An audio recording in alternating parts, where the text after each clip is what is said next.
Good afternoon, student. Today I am going to explain about the bacterial meningitis.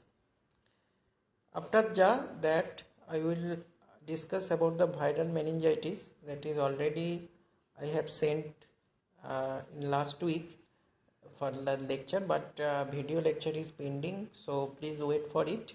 After discussing about this bacterial meningitis, I will discuss about the viral meningitis in a separate video lecture. So meningitis, you know, the itis, any itis means the inflammation. Okay, pleuritis means inflammation of the pleura.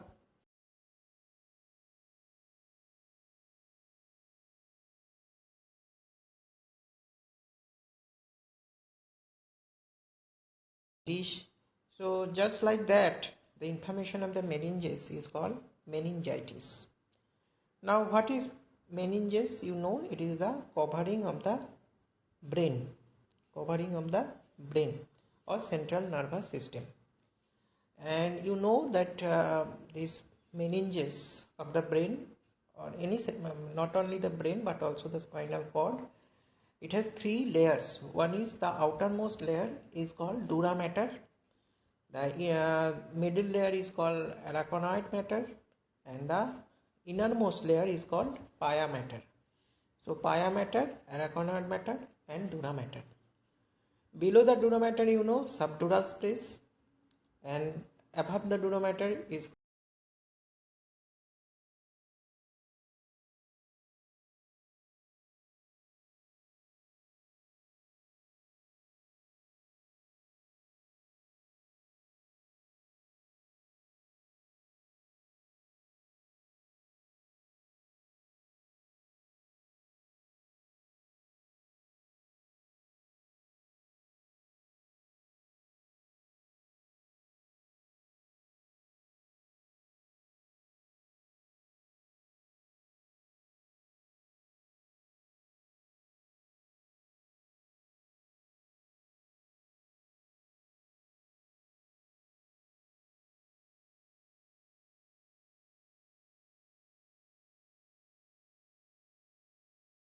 there is no involvement of dura mater or subdural space or extradural space.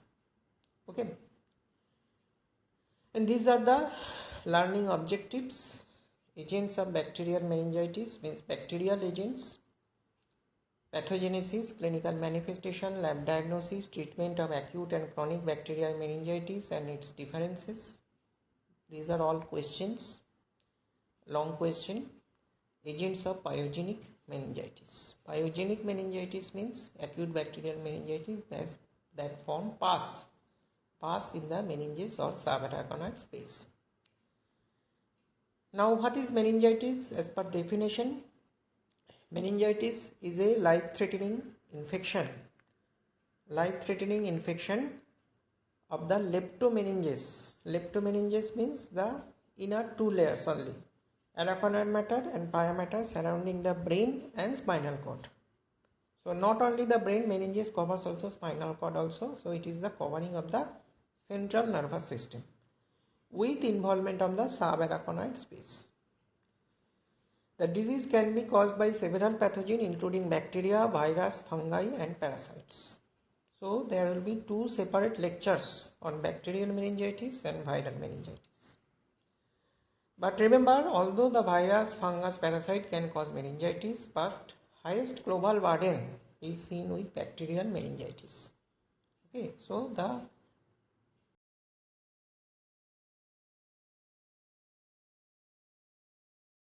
bacterial agent. Now again, it is classified into two groups, acute and chronic. Acute is usually progress very rapidly, suddenly. That is why it is called acute bacterial meningitis. And chronic, it is the onset is insidious or gradual, and the severity of the bacterial meningitis, the clinical signs symptoms is little much less severe than acute bacterial meningitis in case of chronic meningitis.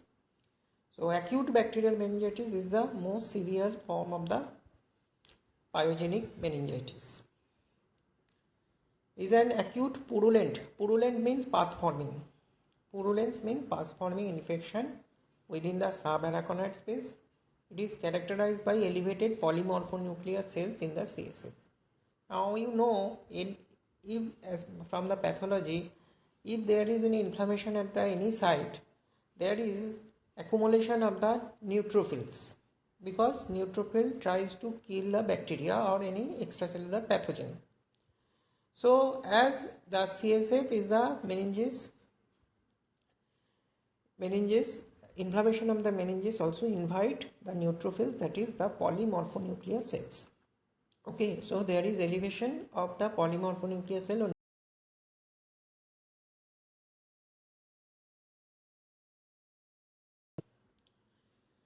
Now, what are the agents that is responsible for pyogenic meningitis? They vary according to the age of the patient. Overall, Streptococcus pneumoniae, that is a gram-positive diplococci, it is the most common agent of pyogenic meningitis.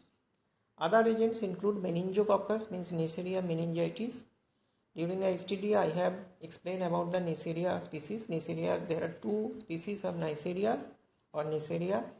Neisseria gonorrhoeae, that cause gonorrhea, that is a sexually transmitted infection. Another one is the Neisseria meningitidis. As the name suggests, it causes meningitis. So meningococcus is the another name of Neisseria meningitidis.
In neonates, if you discuss the bacterial agent according to the age group, in neonates, most common infective organism is Streptococcus agalacti, that is group B streptococci, and gram-negative bacilli, E. coli and Klebsiella can even cause this meningitis, and Listeria monocytogenes. Listeria monocytogenes.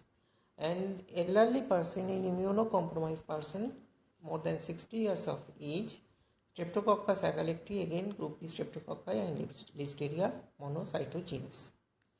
Now pathogenesis, the transmitted from person to person through droplets of respiratory secretion from cases or nasopharyngeal carrier.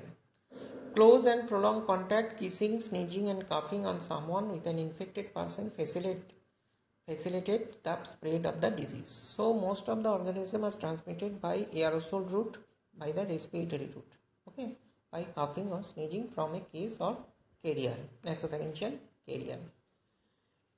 And from the local site is the respiratory tract. Due to the aerosol transmission, first is go to the nasopharynx or pharynx or any respiratory tract, larynx, trachea, lungs. Streptococcus pneumoniae, the primary target site is the lung. And Neisseria meningitis, although the primary target site is brain, meninges, but it first attack the nasopharynx, and from this site through the hematogenous route it go to the brain. It invade the blood-brain barrier and cause inflammation of the meninges. And direct spread from an infected sites, it can occur specifically in case of Neisseria meningitidis from the nasopharynx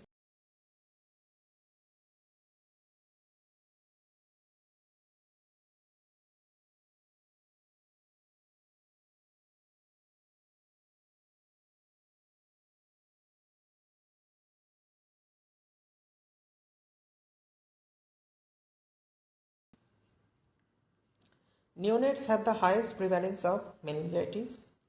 Vaccination, widespread vaccination is shown to reduce the incidence of meningitis, specifically the Neisseria meningitidis, because Neisseria meningitidis has vaccine. Okay, and Haemophilus influenzae also has vaccine. So it is vaccine preventable disease, but where the vaccination coverage is poor, at this place there may be some outbreak can occur due to this Haemophilus influenzae or Neisseria meningitidis. Factors that promote infection at primary site, because respiratory tract is the primary portal of entry for many etiological agents of meningitis. At this infection, if the lungs is very much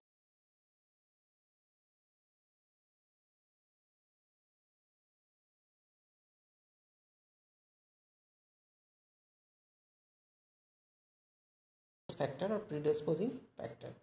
If there is any CSF shunt due to the neurosurgery, or if there is due to some anatomical defect, if there is any breach in the blood-brain barrier, it can also invite the infection causing meningitis. Clinical manifestation, average incubation period is 4 to 5 days, 2 to 10 days is the range. And important symptoms, obviously the fever, vomiting and intense headache. As is it is the inflammation of the brain covering. The most important clinical symptom is intense headache along with vomiting. Plus, as there is infection, in any infection there is fever, so fever is also present. Altered consciousness due to the involvement of the brain, and occasionally photophobia. Photophobia can also occur, means photosensitivity to the eye. And sign of meningism, meningeal irritation, you will read it in the medicine practical. What is the meningeal irritation sign? These are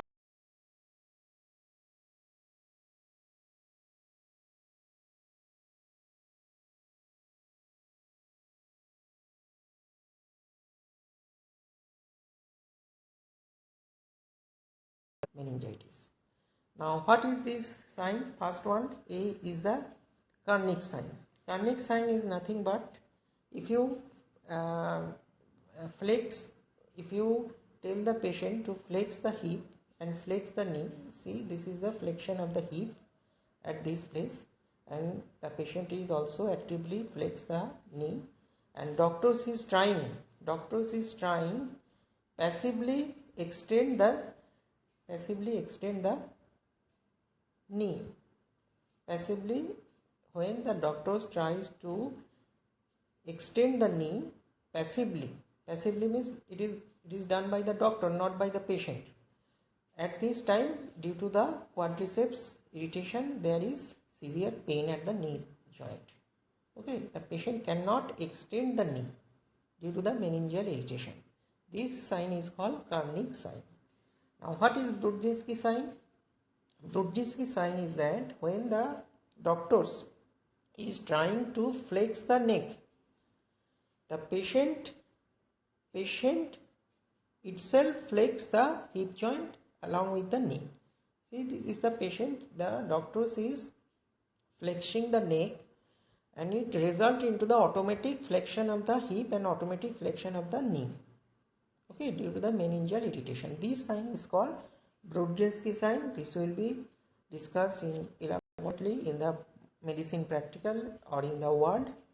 So for this it is enough to know there is two signs, Kernig sign and Brudzinski sign, and mutual rigidity due to the meningeal irritation. These signs are also called meningism. Okay, meningism. So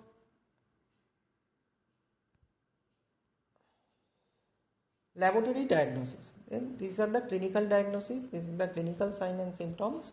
And how to diagnose? The sample of choice, obviously the central cerebrospinal fluid or CSF sample, most ideal specimen for pyogenic meningitis. Blood culture, another useful specimen for culture, because most of the infection occur by hematogenous route. From the lungs or nasopharynx it go to the brain. So if you culture the brain, you can also isolate the causative organism. CSF collection is done by lumbar puncture under the strict aseptic condition. How it is done, you will read in the medicine practical. It is divided into 3 sterile containers, one each for cell count, biochemical analysis, Biochemical means protein and sugar analysis, and cell count means neutrophil cell count, and bacteriological examination means bacteriological gram stain and culture. So they are divided into 3 parts. CSF transport should be examined immediately. When the bacteriological examination is required, CSF should never be refrigerated. From microbiological point of view, you have to remember that CSF cannot be refrigerated for culture, because the cold actually kills most of the organism. Specifically the Streptococcus pneumoniae and Neisseria meningitidis. So if the delay is expected, kept in an incubator at the room temperature, at the 37 degrees centigrade, or at least in the room temperature, but do not refrigerate it, because the cold kills most of the causative organism of meningitis. And for molecular diagnosis, CSF can be kept inside the freezer because there is no restriction.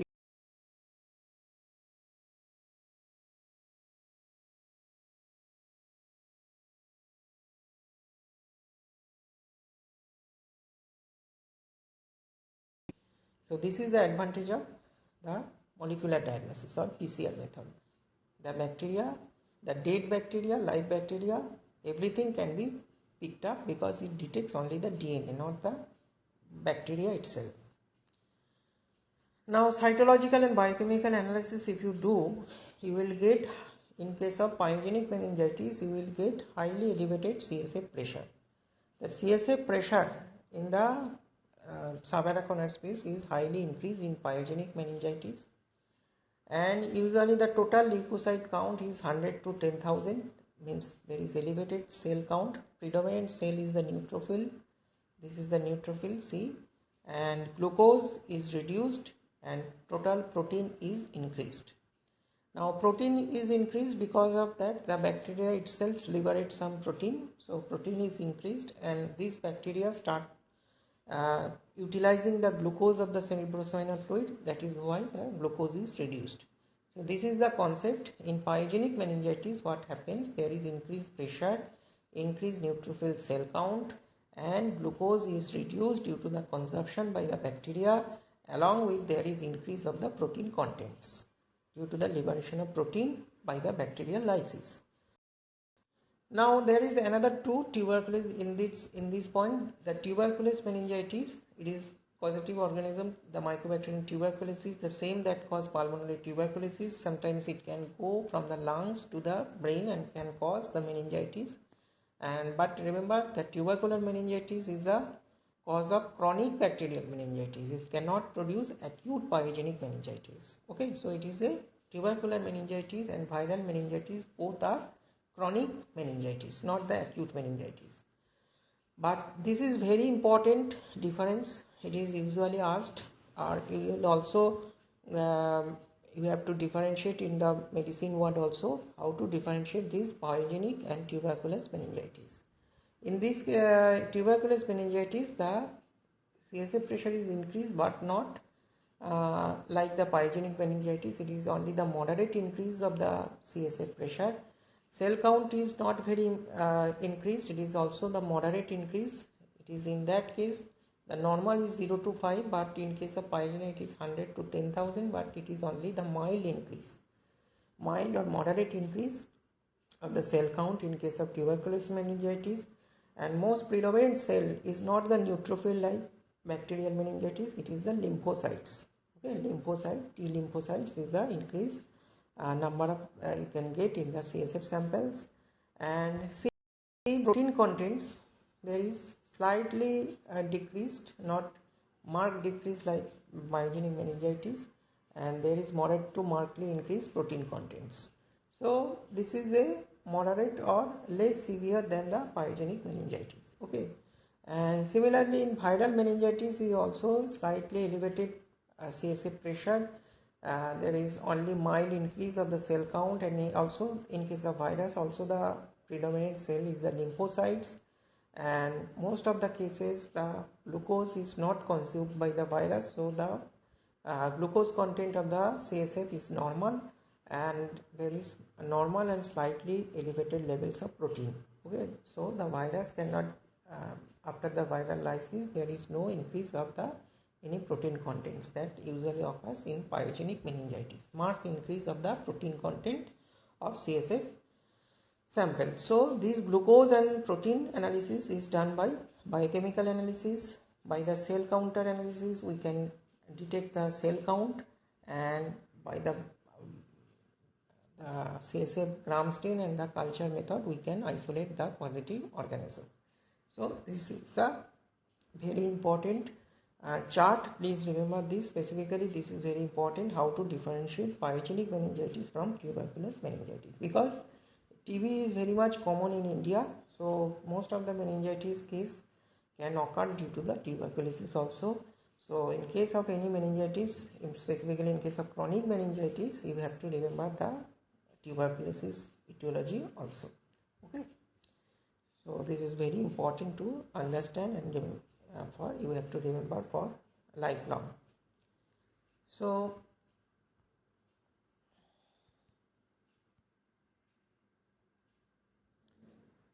and if you what is the gram stain morphology? If in case of acute pyogenic meningitis, if you get the gram positive cocci in pair, capsulated, flame or lanceolate shape, it indicates Streptococcus pneumoniae. Okay, so it is a Streptococcus pneumoniae is a diplococci. It is capsulated organism and it is flame or lanceolate shape. Okay, please see the picture of Streptococcus pneumoniae in any textbook. It is just flame-like or lanceolate shaped diplococci. And if there is gram-negative diplococci, capsulated and adjacent sites are flattened, lens or half-moon shaped, it is indicative of Neisseria meningitis.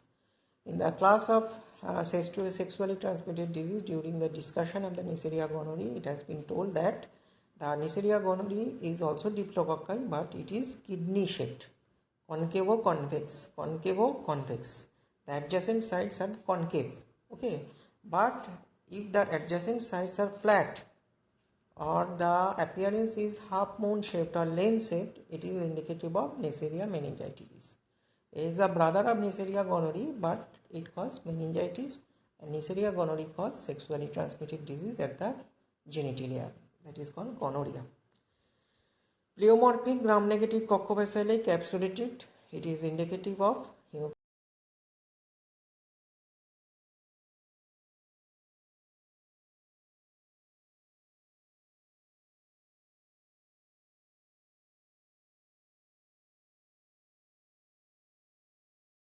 Listeria monocytogenes. So it is a Listeria monocytogenes is a gram-positive bacilli, and Streptococcus agalacti is gram-positive cocci in chain. Okay. And rest all are the gram-negative except the Streptococcus pneumoniae, it is gram-positive diplococci.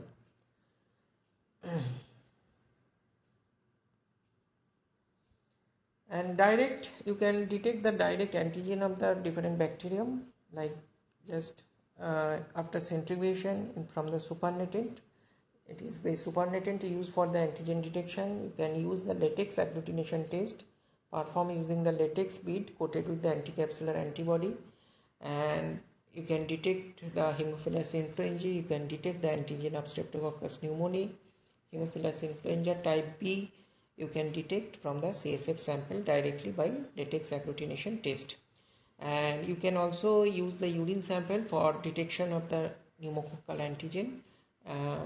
Just like the streptococcal pneumonia meningitis patient, it excretes the C carbohydrate, C polysaccharide antigen of Streptococcus pneumoniae in urine that can be detected by rapid CART test or lateral flow immunochromatography test.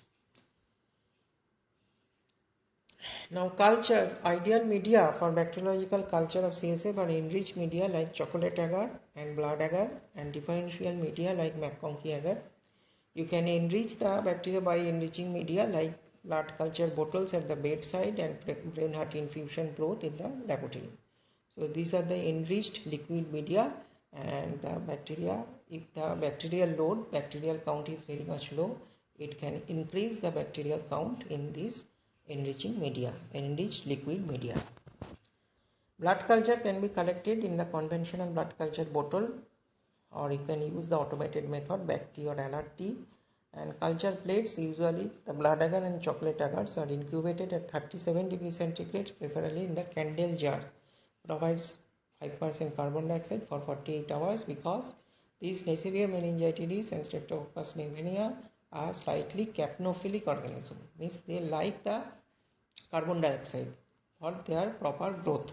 So if you use the candle jar that give the environment of 5% carbon dioxide, it hastens or it increases the isolation of this organism. So Streptococcus pneumoniae by culture, it produces alpha hemolytic colonies on the blood agar. And the blood agar you will get alpha hemolytic colony, means green color colony, partial hemolysis colony, described as Trotsman shaped or carom coin appearance. And in biochemical identification, it shows bile soluble, ferments inulin and sensitive to optocin. And in case of Neisseria meningitidis, it produces non-hemolytic colonies on the blood agar, which on smear show gram-negative diplococci. Biochemical analysis, you have to differentiate it from the Neisseria gonorrhoeae. They ferment glucose and maltose but not the sucrose. But in case of Neisseria gonorrhoeae, it only ferment glucose, but not the maltose. But Neisseria meningitis ferment both glucose plus maltose. And these meningococci and gonococci both are catalase and oxidase stage positive.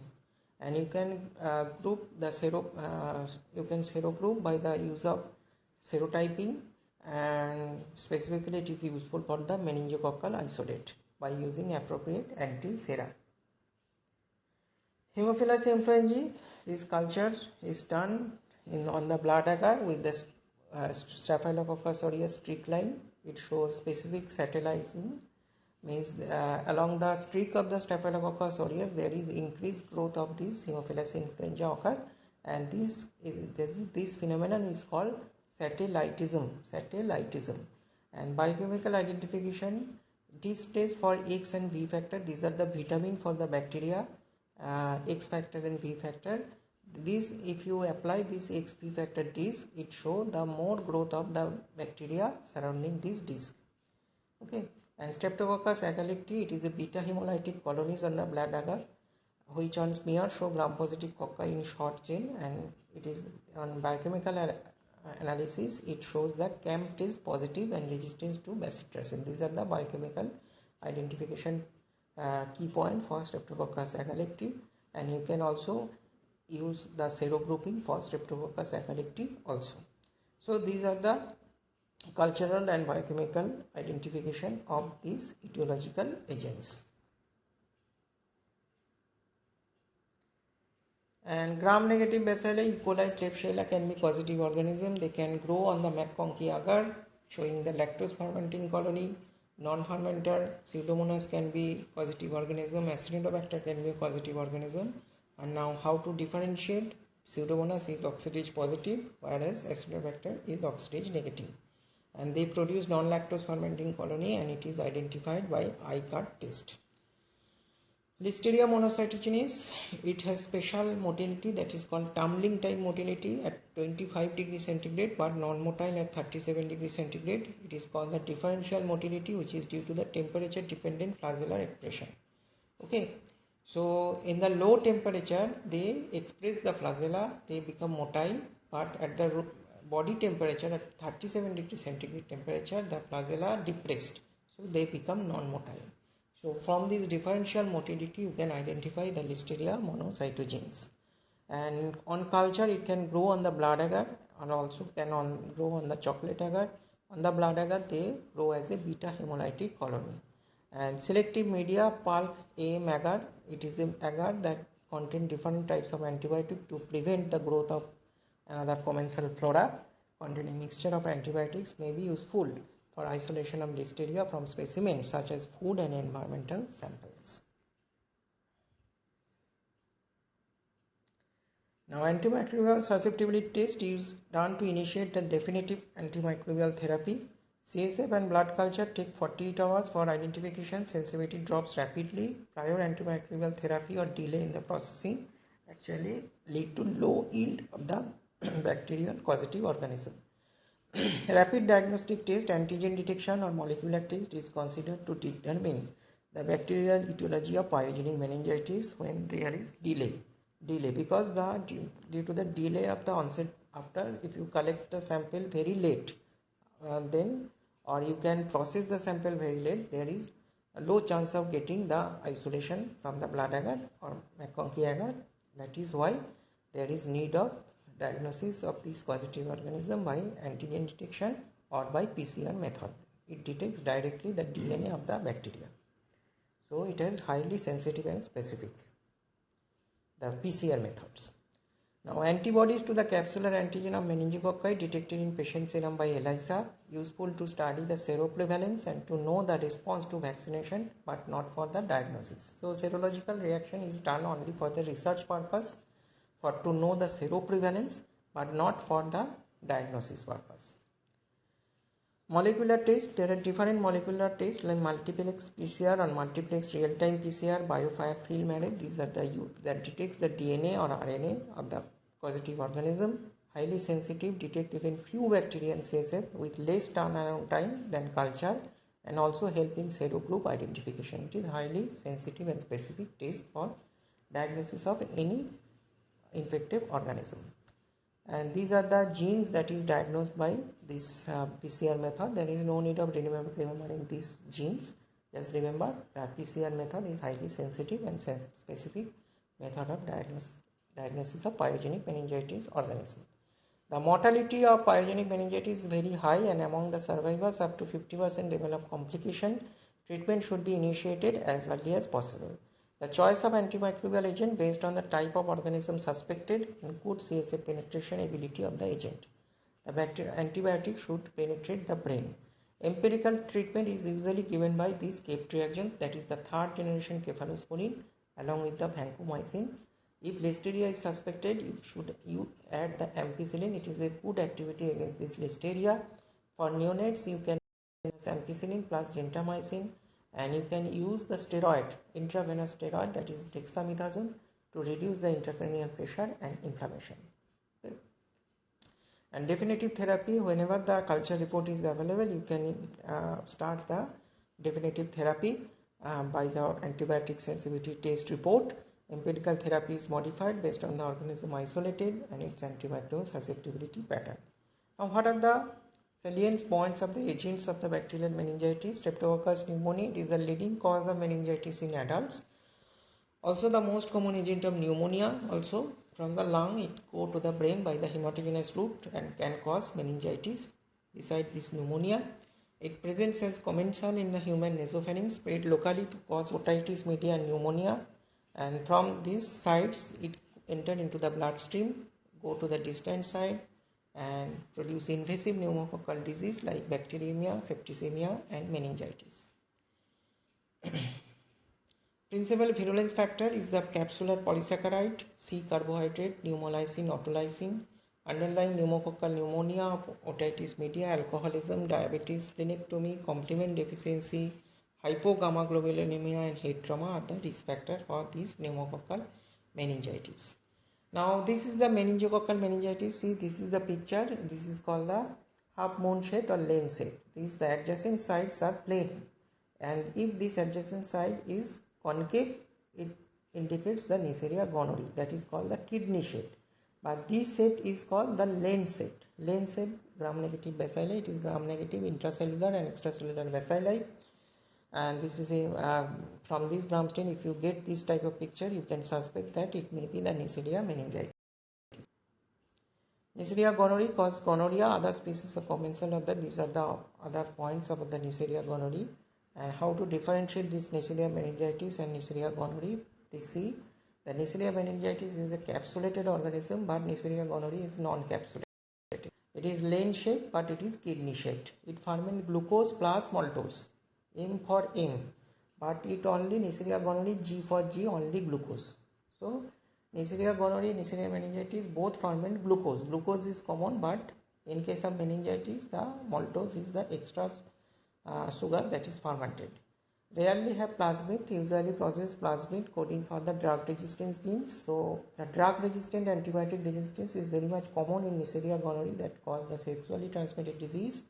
It both exists in the both intra and extracellular form, Neisseria meningitis, but Neisseria gonorrhoeae predominantly exists in the intracellular form, and the common habitat of the target sites of the Neisseria meningitis is the nasopharynx, but in case of Neisseria gonorrhoeae, the target site is the genital tract, urethra, cervix, and rarely pharynx.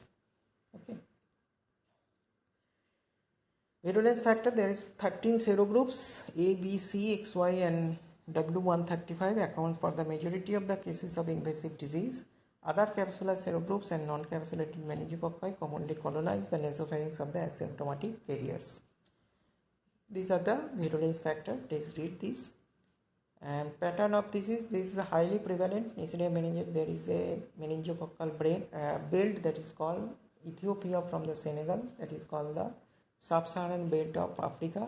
The high prevalence of the Neisseria meningitis infection, and there is in India there is a few sporadic cases can occur every year, mainly in the North India.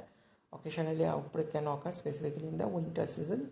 There is bimodal peak, 2 peaks, 3 months to 5 years and 15 to 25 years. Means these two age groups are more vulnerable for this Neisseria meningitis. As it is very much uncommon in India, that is why it is not very much commonly asked in the exam, but you have to read this because there may be a question about the Neisseria meningitis, the causative organism and lab diagnosis. These are the risk factors that promote the colonization and increase risk of Neisseria meningitis. And deficiency of very important MCQ, deficiency of the terminal complement components from C5 to C9, it increase the chance of this Neisseria meningitis infection. Along with that, there is a recent survey. It has been seen that the eculizumab is a monoclonal antibody that is inhibit the terminal complement pathway. It also increase the risk of this Neisseria infection. And hypogammaglobulinemia, due to the reduced gamma globulin and also due to the hyposplenism after the splenectomy, also increased risk of this Neisseria meningitis infection. And there is no animal reservoir in case of Neisseria meningitis, only humans, nasopharyngeal carrier, mainly children. Most common mode of transmission is aerosol droplet inhalation, and portal of entry is the nasopharynx. Hematogenous route from the nasopharynx, it go to the brain, okay, by the direct through the olfactory nerve, through the cribriform plate, but most of the infection is transmitted from nasopharynx to brain by the hematogenous route. The first one is the most common, and through the conjunctiva is rare. And clinical manifestation in non-blanching rash in case of Neisseria meningitis can occur. It can lead to the septicemia, means bacteremia and septicemia, and there is a specific syndrome that is specific for Neisseria meningitis, commonly asked in the MCQ. It is called the Waterhouse-Friderichsen syndrome. It is a fulminant meningococcemia. Meningococcemia means bacteremia caused by meningococcus or sepsis that is manifested by large purpuric rash, shock, disseminated intravascular coagulation, bilateral adrenal hemorrhage, and multi-organ failure. Due to the adrenal hemorrhage, there is reduced mineralocorticoid secretion that leads to the hypovolemic shock along with the DIC. That also lead to the multi-organ failure. It is important for your MCQ for NEET PG. Waterhouse-Friderichsen syndrome seen in which bacteria? Neisseria meningitis. So pyogenic meningitis, 3 to 5 years of age, the clinical fever, vomiting, headache, and neck rigidity. And chronic meningococcemia, rare repeated episode of petechial rash, fever, arthritis, and splenomegaly, and post-meningococcal reactive disease can occur. So these are the not very important, but drug of choice, third generation cephalosporin, that is ceftriaxone, that has very good blood-brain barrier penetration. It after giving by the injection in intramuscular route, it enters penetrate the blood-brain barrier and go to the target site of infection, that is the brain. That is why the third generation cephalosporin is very much the empirical. It is used for the empirical therapy for any meningitis, bacterial meningitis cases. And symptomatic treatment, aggressive fluid resuscitation, because due to the multi-organ failure and shock, DIC, the shock is very much common, and you have to give the lot of fluid, intravenous fluid, in the form of normal saline or ringer lactate. And you have to reduce the intracranial pressure by giving some mannitol or some osmotic agent. Chemoprophylaxis, the ceftriaxone, alternatively rifampicin or ciprofloxacin can be given for chemoprophylaxis. Vaccine is available for Neisseria meningitis in two forms, bivalent and quadrivalent. In case of quadrivalent, all the four serogroups are included, A, C, Y and W135. Two doses are given of children 3 to 18 months, single dose to more than 2 years. Efficacy is to 95% and give protection up to 3 to 5 years. And indication, these are the indication. Okay, where to give this high risk individual. What are the high risk individual? Contacts of patient during outbreak of this Neisseria meningitis, splenic dysfunction, terminal complement component deficiency, or patient taking eculizumab therapy, laboratory staff who are dealing with this Neisseria meningitis patient, international travelers when they are from the low endemic area, when they are traveling to the high endemic area like sub-Saharan Africa belt, they should take the Neisseria meningitis vaccine. And capsular vaccine is not available for serogroup B, as capsular serogroup B is less immunogenic, encephalitogen due to expression of similar cross-reactive antigen on neural cells, and it is not given below the 3 years. Conjugated vaccine is available. Addition of a protein carrier that cause the conjugated vaccine increase the immunogenicity of the capsular vaccine.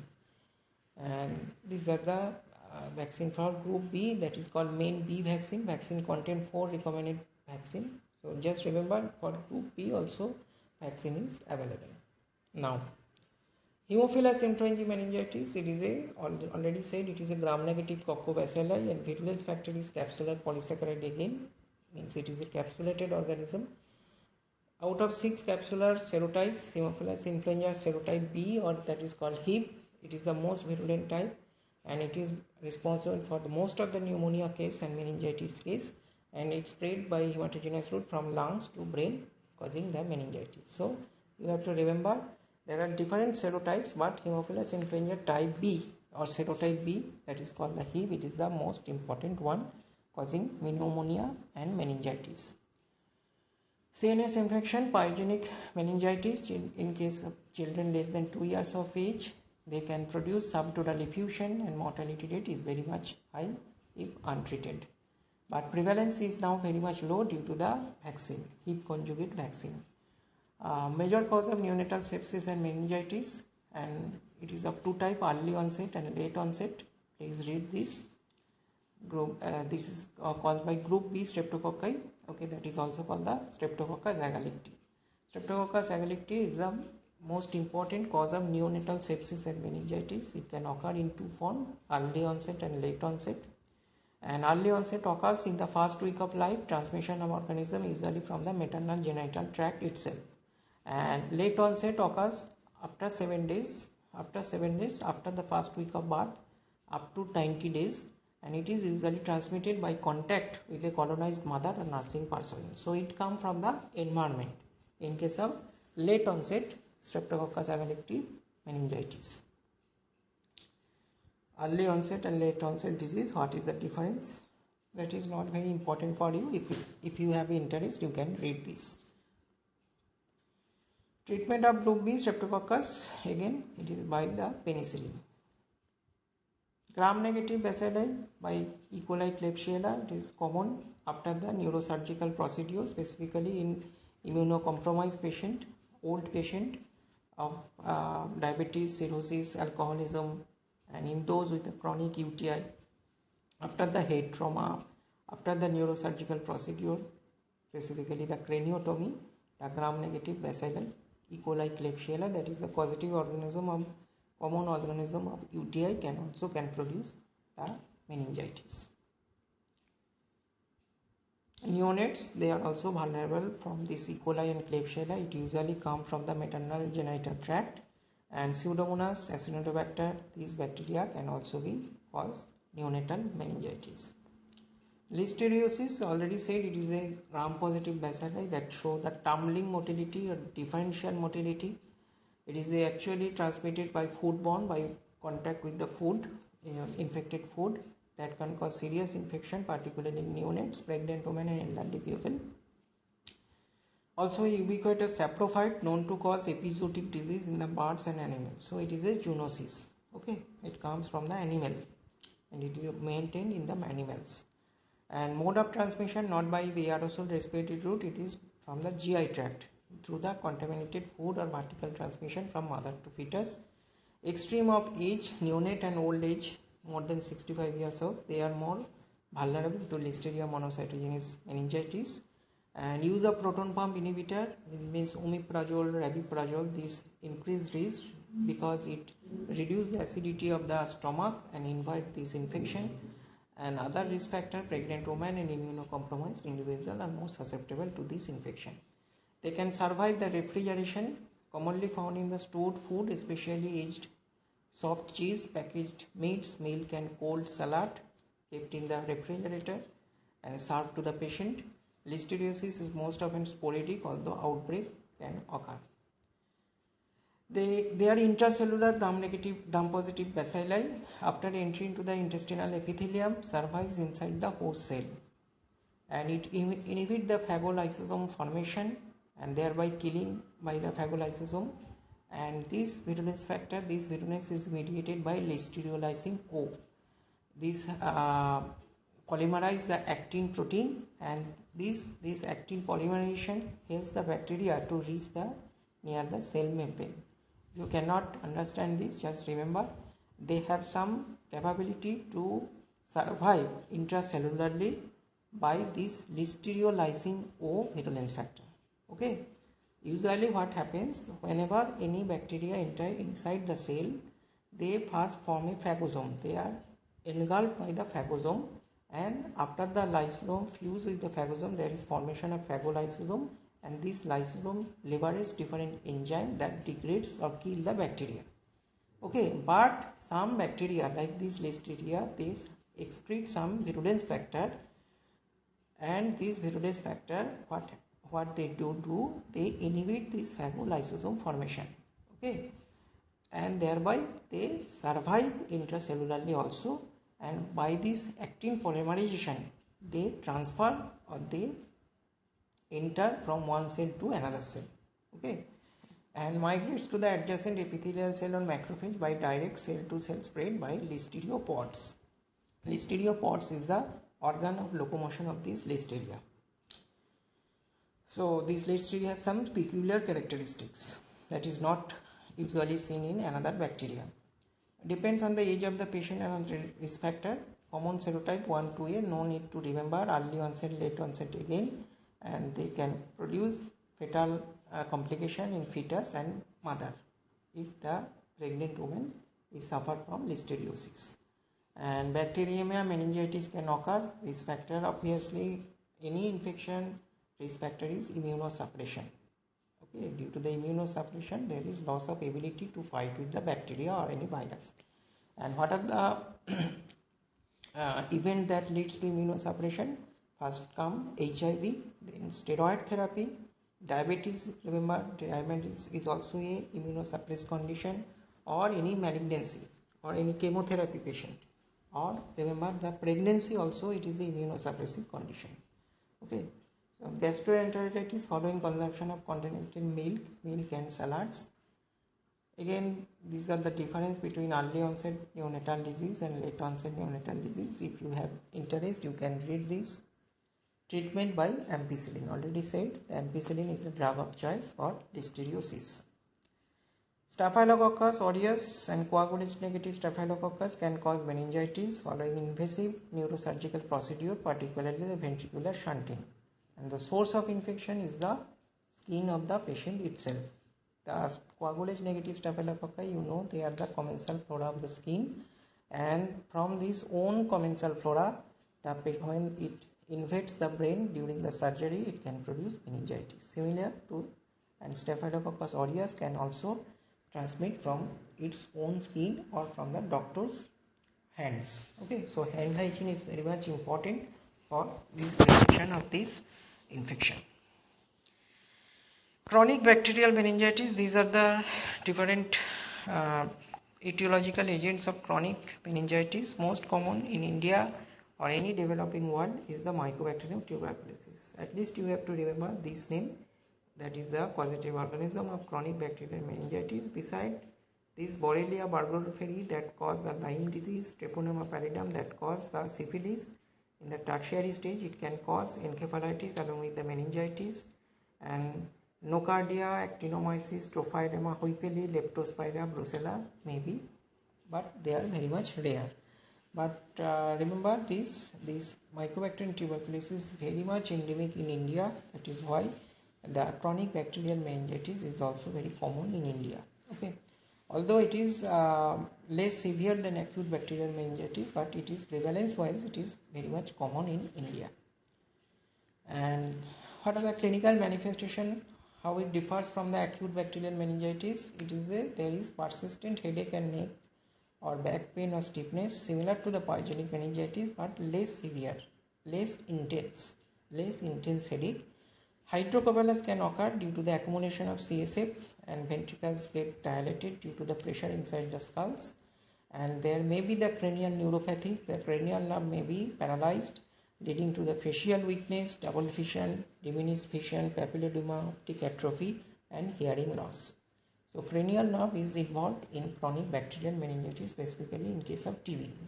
Myelopathy and radiculopathy, when there is involvement of the spinal cord, leads to the arm and leg weakness, numbness, urinary retention, incontinence, and changes in the personality due to the involvement of the brain. It may lead to the altered mental status, drowsiness, inattention, disorientation, and memory loss also.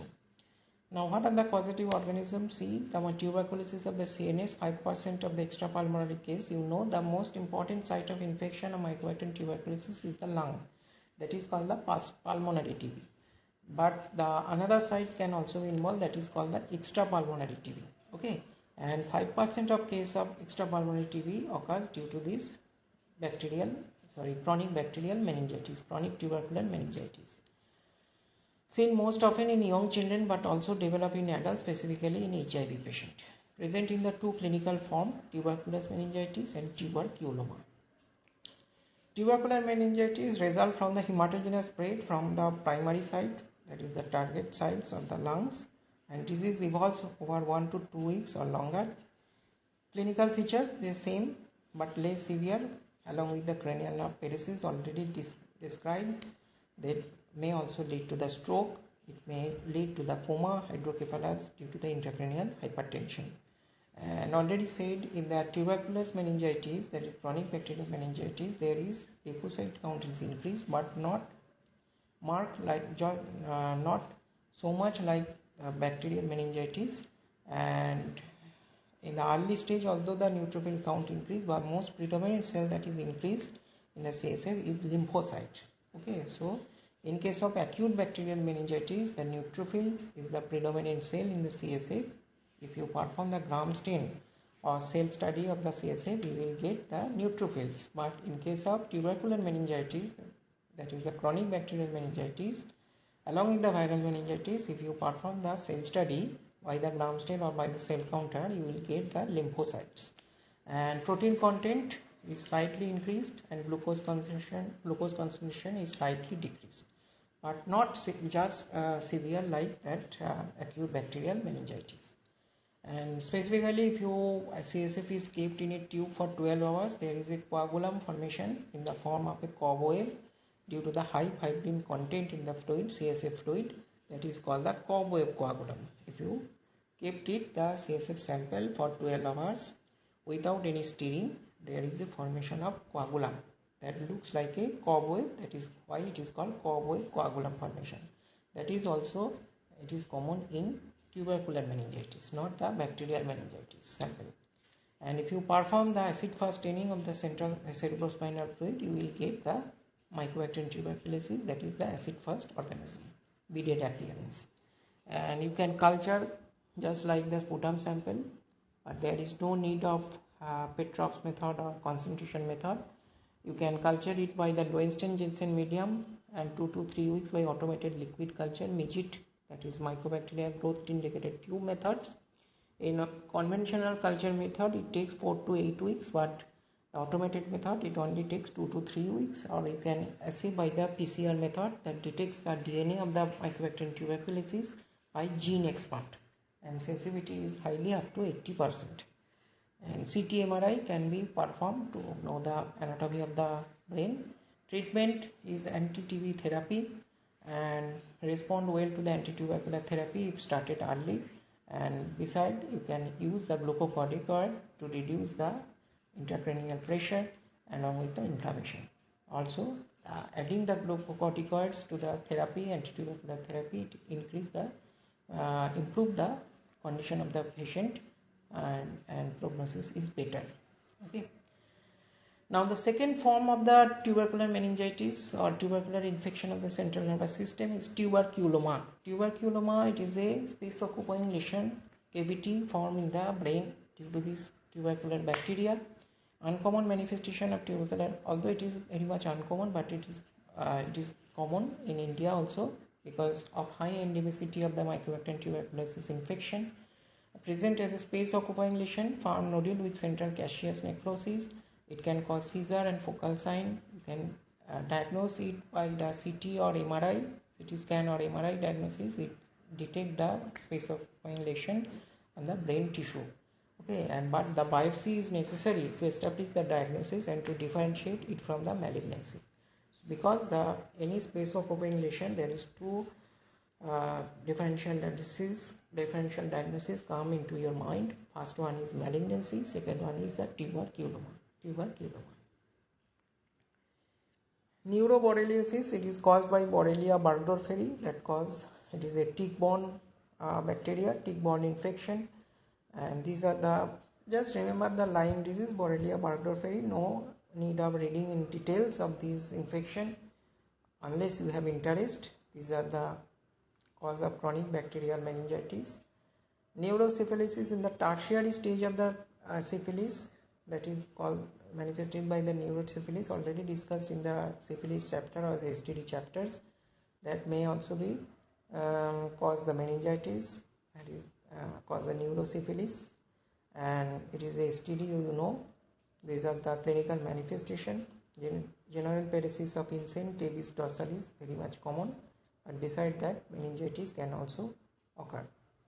And the screening test is CSF VDRL test, non-treponemal test. You already know in case of syphilis infection there is two type of test. One is non-specific VDRL or RPR test, and specific test, that is FT-ABS. But in case of CSF sample, if you want to perform non-screening test, the test of choice is the VDRL, not the RPR. Okay. So non-treponemal, non-specific test of CSF, that is chronic bacterial meningitis, syphilis, is the CSF VDRL, detects antibodies against the cardiolipin antigen derived from the bovine heart, and for the confirmation you can use the specific test, that is the FTA-ABS test. The full form of this is fluorescent treponemal antibody absorption test. Alternatively, you can confirm it by the direct detection of the DNA by PCR method, molecular methods. Treatment is crystalline or procaine penicillin G. Now coming to some questions. Neonatal meningitis acquired through infected birth canal is due to the Streptococcus agalactius. The answer is C. Serotyping and serosubtyping of meningococci are based on capsular polysaccharide. Again, the option C is correct. So this is all about the bacterial meningitis. Now I will discuss about the viral meningitis in the next class. Although I have sent the PPT, so it will be better to read the PPT first, then listening this video lecture will be helpful to understand the concepts. Please remember, this meningitis is very much important topics for not only for the exam purpose, but when we will be a clinician or when we will study in the 4th year medicine, it will be very much helpful. So please read this bacterial meningitis seriously. Okay, and this Apurva Kumar Shastri or this PPT, I think it is enough for your purpose or also for the medicine purpose also. The basic concepts are given very nicely in this PPT or the textbook of Microbiology by Apurva Kumar Shastri. It will be helpful for understanding the medicine, the infectious disease part of the medicine also. So thank you for listening. If there is any query, please ask the question in WhatsApp group, and thank you again for your patience for this long lecture. Thank you.